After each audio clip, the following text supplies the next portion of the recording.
You think you're ready for marriage because you're in love and it feels right. But marriage isn't just about finding someone you love. It's about knowing yourself well enough to choose right and stay chosen. And most people can't answer 10 basic questions about themselves or their partner. If you're dodging these questions, ignoring them, or making up answers you want to be true instead of what is true, you're not ready. And marrying anyway won't fix that. It'll just make the inevitable crash more expensive, more painful, and harder to recover from. I'm about to give you 10 brutal questions split into 2 categories. 5 about self-knowledge, 5 about partner knowledge. If you can't answer these honestly, you're not ready for marriage yet, and that's okay. Let's start with the self-knowledge questions because you can't choose the right partner if you don't know who you are. Self-knowledge question 1.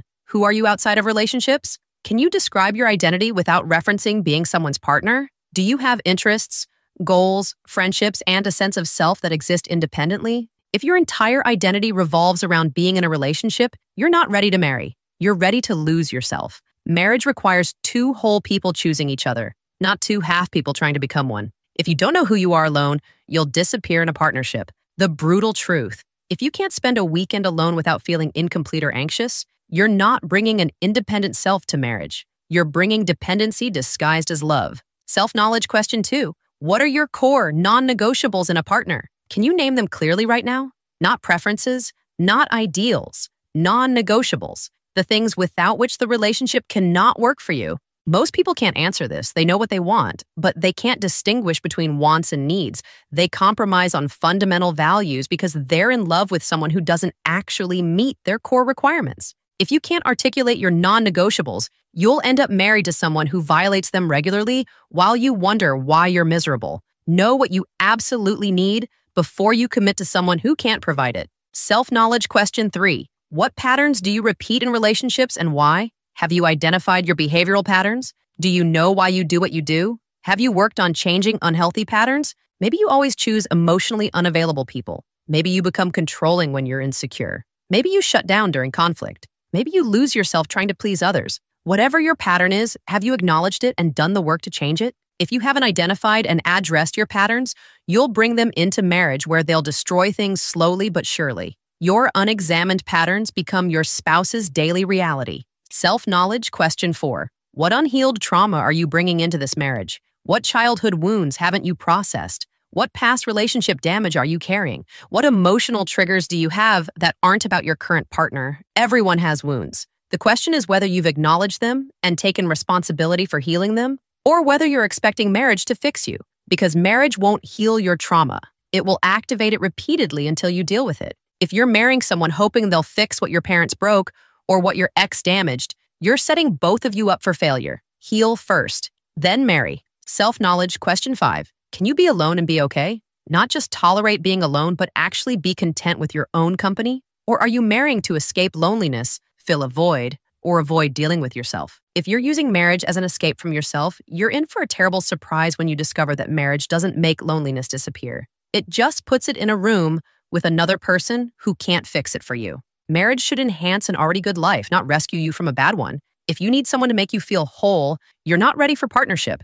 You're ready for codependency. Now let's move to partner knowledge questions, because you can know yourself perfectly and still marry the wrong person if you don't know them. Partner knowledge question 1. Who are they when they're stressed, angry, or scared? Have you seen all versions of them, not just the best versions? Do you know how they handle real adversity? Most people marry someone they've only seen during good times. They haven't witnessed how their partner behaves under pressure, during crisis, or when things go wrong. Then they're shocked when marriage reveals a completely different person. If you haven't seen them at their worst, you don't know them, and you definitely shouldn't marry them. You're not marrying their Sunday brunch personality. You're marrying their 3 a.m. crisis personality, their job loss personality, their family emergency personality. Know all the versions before you commit to any of them. Partner knowledge question 2. What are their unhealed wounds, and how do those wounds affect them? Do you know their childhood trauma, past relationship damage, and emotional triggers? Do you understand how these things show up in their behavior? You can't navigate someone's triggers if you don't know what they are. You can't support someone's healing if you don't know what they're healing from. If your partner hasn't done the work to identify and communicate their wounds, they're bringing landmines into your marriage that will explode unexpectedly. And if you don't know about their wounds, you'll spend years accidentally triggering them and getting blamed for reactions that have nothing to do with you. Partner knowledge question 3. How do they handle money, conflict, and disappointment? Not how they say they handle these things. How do they actually handle them based on consistent behavioral evidence?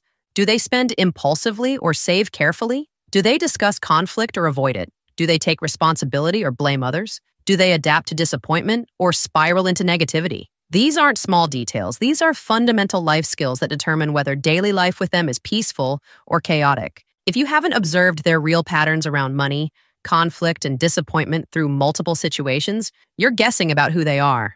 Don't marry someone based on guesses. Partner knowledge question 4. What do the people who love you think about them? Not what you want them to think. What do they actually think? What concerns have they raised? What observations have they made? Your friends and family see things you can't see because love makes you blind to red flags. If multiple people who care about you have concerns about this person, you need to take that seriously. They're not jealous or trying to sabotage you. They're seeing something you're choosing to ignore. This doesn't mean break up because one person doesn't like them. But if everyone who loves you is concerned, that's data you can't dismiss just because it's uncomfortable. Partner knowledge question 5. If they never changed, could you accept them exactly as they are? Are you marrying who they actually are right now, or are you marrying who you hope they'll become? Most people marry potential instead of reality. They see problems but think, they'll change after marriage, or I can help them grow. They can't. They won't. You're marrying this person as they are today. If you need them to change to be happy, you're marrying the wrong person.